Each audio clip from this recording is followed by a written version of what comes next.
Learn from your mistakes. It is an important adage and a timeless lesson. It is, in fact, a lesson within a lesson. Mistakes are probably the most important part of learning.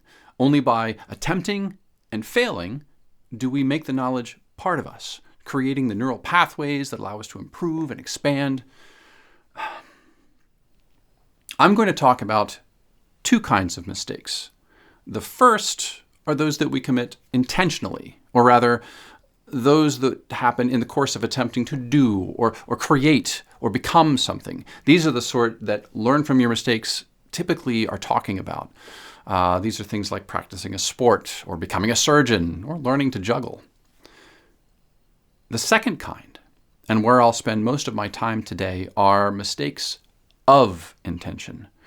These are cheating spouses, substance addicts, company embezzlers, trouble with the law, saying something hurtful to someone you love. These are the mistakes that are most transformative and also the hardest to find a place in your heart to love. When we really screw up, particularly in ways that cause the people we love or respect to look down on us or avoid our company, it can be debilitating to accept the lessons that we need to in order to learn and grow from them. Particularly if those people for whom we felt that care and admiration no longer want us in their life. This is not a knock against them. They are taking whatever actions are necessary for their own paths and their own health. That's their right.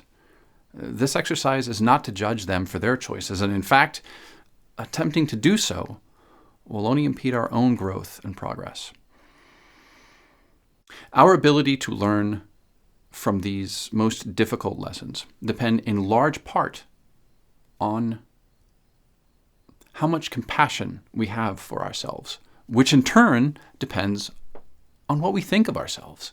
In the best case, you have a healthy self-image, self-love, an accurate accounting of your traits and capabilities, and also possess the quality of humility, even while acknowledging that which makes you unique and awesome.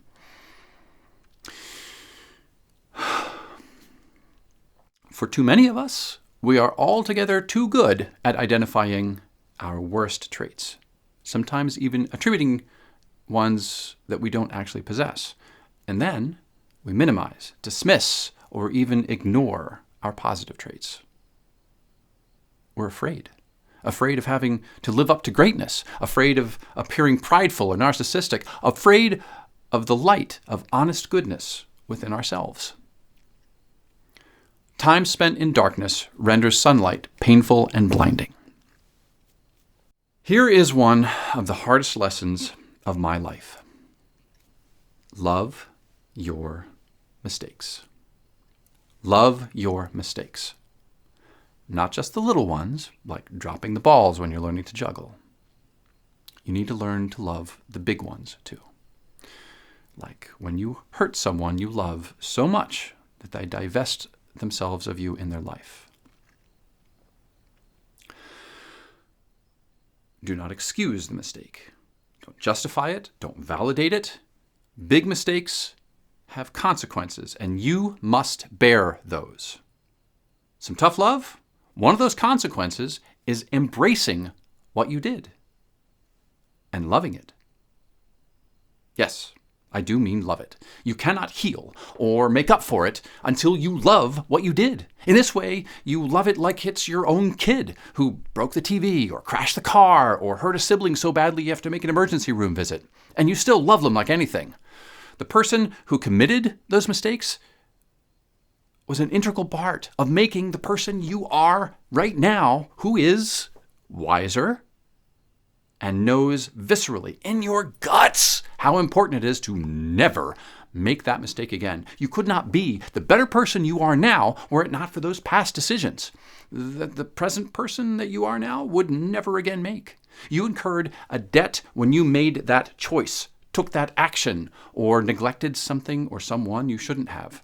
Your repayment of that debt starts by accepting that it is a part of you, like a scar or a bump of healed bone, and only by loving every part of yourself can you move forward as a whole person. Because only by moving forward as a whole, imperfect, flawed, even scarred person can you make the fullest effort in putting right what you made wrong in the world.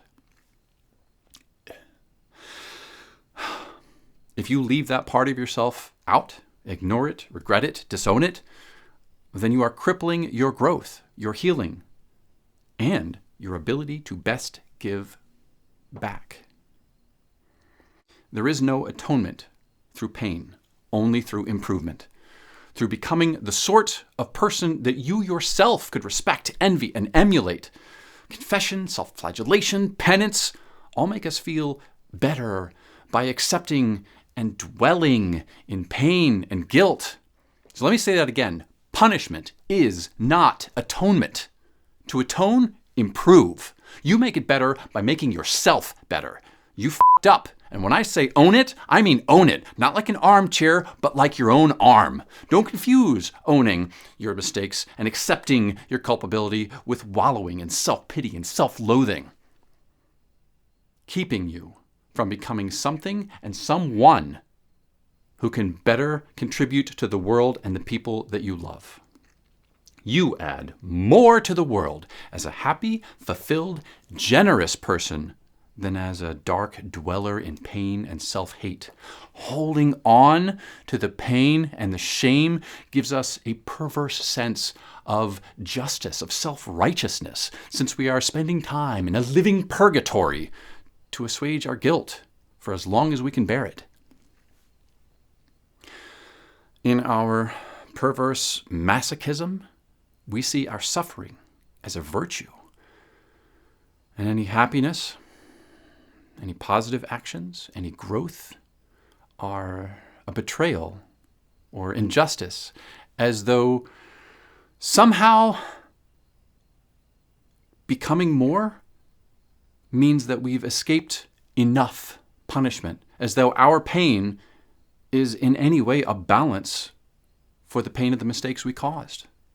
Do not forget, but do not dwell.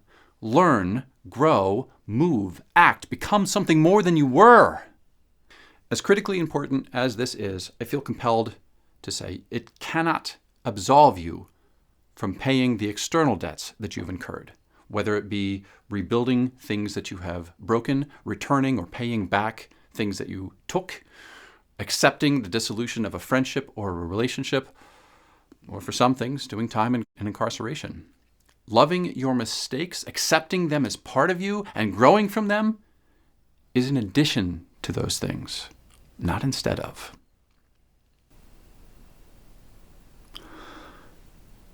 This struck me at the lowest point in my life. When I was doing the writing and research for this video, I tried to find a couple of podcasts that I had listened to a few years ago. 2 different podcasts, 2 different topics, but I heard them within the span of the same week, and they turned my life around. They turned me around.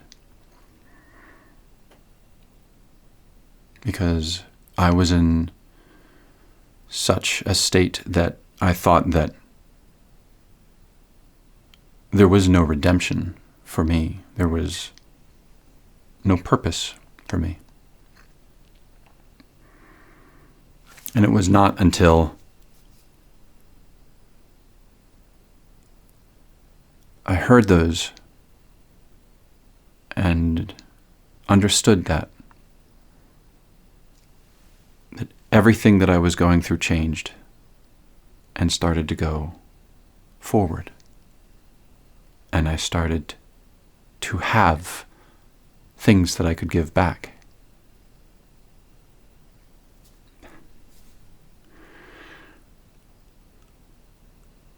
It's why it's so important.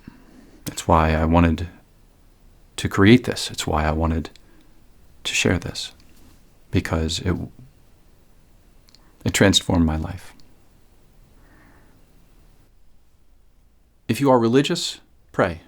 If you're not religious, meditate, journal, contemplate, talk to someone you can trust, work through the guilt, and acknowledge that every moment of our past becomes a piece of ourself, and only as a whole self can we move forward effectively.